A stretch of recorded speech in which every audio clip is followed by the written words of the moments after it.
ನೋಡಿ, ಸುಮಾರು ನಮಗೆಲ್ಲ ಗೊತ್ತಿದೆ 300 ಕೋಟಿ ರೂಪಾಯಿ ಹೊಸ ಅನುದಾನವನ್ನು ಮಂಜೂರಾತಿಯನ್ನು ಮಾಡಿದ್ದೇವೆ. ವಿವಿಧ ಇಲಾಖೆಗಳಲ್ಲಿ ಕಾಮಗಾರಿಗಳನ್ನು 5,000 ಮನೆಗಳು ಕೂಡ ಮಾಡಿದ್ದೇವೆ. ಸೊ ಅದೆಲ್ಲ ಹಂಚ್ಕೊಂಡು ಬರ್ತಾ ಇದ್ದೀವಿ. ಪಂಚಾಯತಿಗೆ ಎಷ್ಟೆಷ್ಟು ಯಾರ ರಜೆ ಕೇಳೋದು ಅಂತೇಳಿ ಪಂಚಾಯತಿ 100 ಮನೆ, 120 ಮನೆ, 130 ಮನೆ, 70 ಮನೆ ಇದರಲ್ಲಿ ಡಿಮ್ಯಾಂಡ್ ಇತ್ತು. ಆ ಪ್ರಕಾರ ಎಲ್ಲ ಹಂಚ್ಕೊಂಡು ಬರ್ತಾ ಇದ್ದೀವಿ. ಪ್ರತಿ ಪಂಚಾಯತಿಯಲ್ಲೂ 2 ಕೋಟಿಯಿಂದ ಹಿಡಿದು 5-6 ಕೋಟಿ ರೂಪಾಯಿ ತೆಗೆದುಕೊಳ್ತಾ ಇದ್ದೀವಿ. ಇದಲ್ಲದೆ ನೀರಾವರಿ ಇಲಾಖೆಯ ಕಾಲುವೆಗಳನ್ನು ಆಮೇಲೆ ನೀರು ತುಂಬಿಸುವಂಥದ್ದು ಎಲ್ಲ ಬಹಳ ಬೇಡಿಕೆ ಇಟ್ಟಿದ್ದಾರೆ.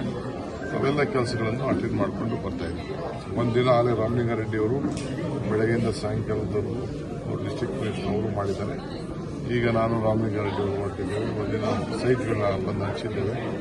ಆ ಕೆಲಸ ಕೂಡ ಆಗ್ತಾ ಇದೆ.